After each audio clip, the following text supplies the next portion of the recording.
नमस्कार, जय हिंद।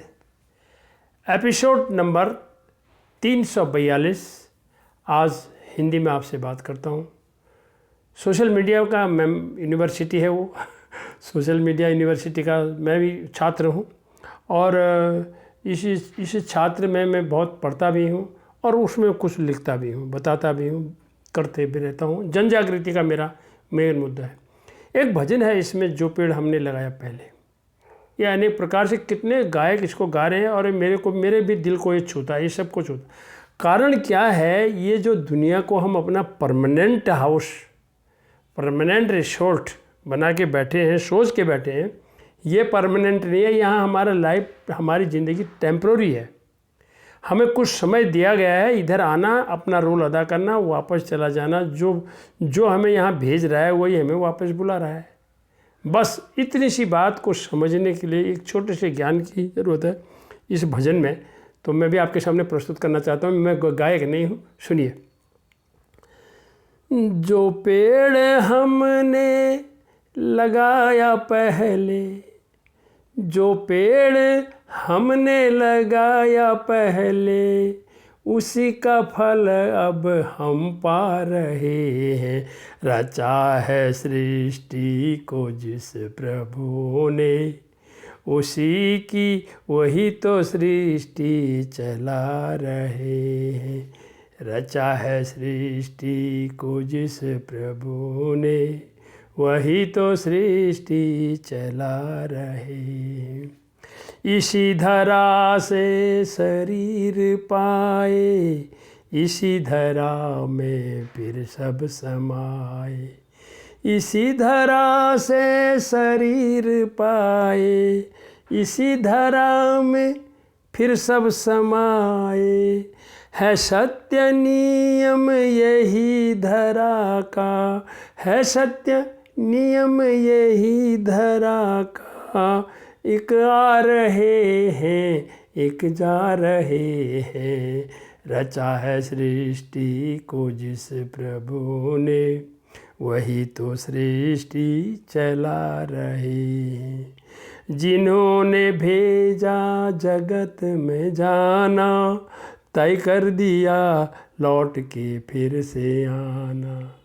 जिन्होंने भेजा जगत में जाना, तय कर दिया लौट के फिर से आना। जो भेजने वाले हैं यहाँ पे, जो भेजने वाले हैं यहाँ पे, वही तो वापस बुला रहे हैं। रचा है सृष्टि को जिस प्रभु ने, वही तो सृष्टि चला रहे हैं। बैठे हैं जो धान की बालियों में, समाए मेहंदी की डालियों में। बैठे जो धान की बालियों में, समाए मेहंदी की लालियों में। हर डाल हर पत्ते में समा कर, हर डाल हर पत्ते में समा कर, गुल रंग बिरंगे खिला रहे हैं। रचा है सृष्टि को जिस प्रभु ने, वही तो सृष्टि चला रहे हैं। 3 छंद का ये भजन, मैंने इसको गाया नहीं, मैं तो एक कविता के तौर पर इसको पढ़ दिया।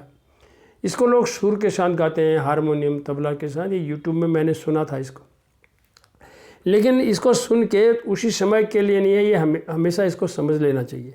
अब वो क्या कहते हैं कि जिन्होंने यहाँ भेजा है, वो जगत दुनिया में आना है। फिर वो क्या कहते हैं कि उन्होंने उसी समय तय कर दिया, भैया तेरे को वापस आना है। वो भले एक छोटे बच्चे के तौर पर आया और कभी भी वो जा सकता है, उसके लिए वो नहीं है। लेकिन वो हमने कैसे यहाँ अपना पार्ट अदा किया, कैसे हमने रामलीला खेली यहाँ, वो हमने सोचना है।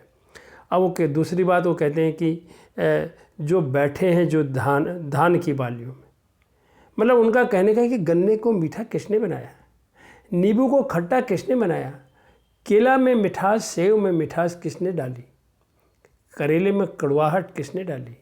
ये सारे रस ये सारे रंग कौन है वो रंगसाज, इस प्रभु को समझने की ज़रूरत है। यही इस भजन में कहा है। और अंत में उन्होंने एक बात जो मैंने शुरुआत में कह दी कि जो पेड़ हमने लगाया पहले, यहाँ पर वो पुनर्जन्म की बात को करते हैं।